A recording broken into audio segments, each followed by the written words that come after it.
Inilagay ng lalaki ang dyaryo sa bibig ng aso. Hiniling niya sa aso na ihatid ito sa kanyang asawa. Natigilan ng asawa niya nang makitang iniuwi ng aso ang dyaryo. Dinala niya ang aso sa silid at sinabihan itong ilagay ang mga pahayagan sa basket na ito mula ngayon. Bumalik ang aso sa istasyon kung saan nagtatrabaho ang lalaki, naghihintay na matapos ang may-ari nito. Iyon ang asong natagpuan ng lalaki habang papunta sa trabaho. Nang makita ang kawawang maliit na aso, hindi niya matiis na itapon ito. Iminungkahi niya sa isang kasamahan na iuwi ito, ngunit ang asawa ng kanyang kasamahan ay natatakot sa mga aso. Walang nangahas na kunin ito. Hindi rin mahilig sa aso ang asawa ng lalaki. Pagka-uwi, lihim niyang itinago ang aso sa atik, ngunit ang maliit na aso ay sumilip. Nagmadali siyang muli itong itago, ngunit natuklasan ito ng kanyang anak. Sinabi sa kanya ng kanyang asawa na kailangan niyang alisin ang aso. Ang lalaki ay maaari lamang maglagay ng isang libreng karatula sa pag-aampon sa pintuan, ngunit hindi niya ito gustong ibigay. Kapag may dumating na umampon dito, sinubukan niya ang lahat ng paraan para pigilan sila. Nahulaan ng kanyang asawa ang kanyang intensyon. Pag-uwi niya mula sa trabaho, sinabi niya sa kanya na inampun ang aso. Ang adopter ay may-ari ng isang dog meat shop. Hindi na nakapagpigil ang lalaki. Dinala niya ang aso sa bahay, anuman ang pagsalungat. Sa paglipas ng mga taon, palagi siyang nagmamalasakit sa damdamin ng kanyang pamilya at bihirang magkaroon ng sariling libangan. Ngayon gusto niyang mag-alaga ng aso, ngunit tinutulan ito ng kanyang pamilya. Mariin niyang sinabi sa kanila, iniingatan ko ang asong ito at walang makakapigil sa akin. Ang pagpupursige ng lalaki sa wakas ay hinayaan niyang manatili ang aso.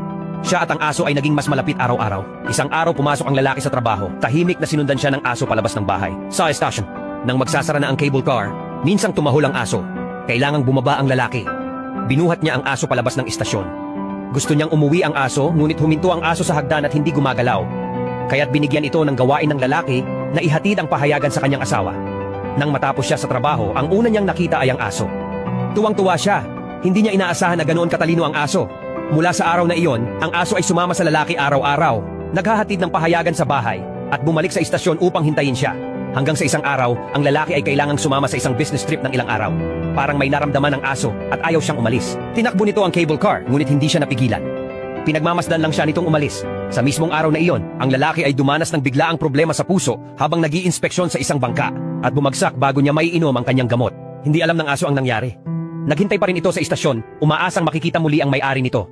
Kahit na nilak ng staff ang mga pinto, tumanggi itong umalis. Hindi nagtagal, binalak ng anak na dalhin ang ina sa lungsod. Naiwan ang aso sa bahay ng anak na babae. Ikinandado niya ito sa bahay, ngunit nakahanap ito ng daan palabas at muling tumakbo sa istasyon.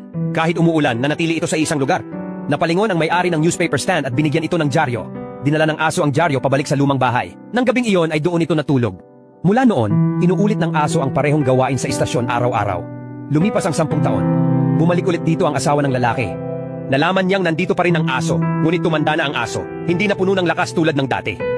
Inakay sila ng aso pabalik sa lumang bahay. Natigilan sila sa kanilang nakita. Sa paglipas ng mga taon, inilagay ng aso ang lahat ng pahayagan kung saan mismo siya nagtanong. At ngayon, payapang nakatulog ito. Sa kanyang panaginip, bumalik ito sa kanyang mga puppy days. Nang marinig ang tawag ng may-ari nito, tumakbo ito at sa wakas ay muling nakipagkita sa may-ari na hindi na nito araw at gabi. May tapat ka rin bang kasama sa bahay?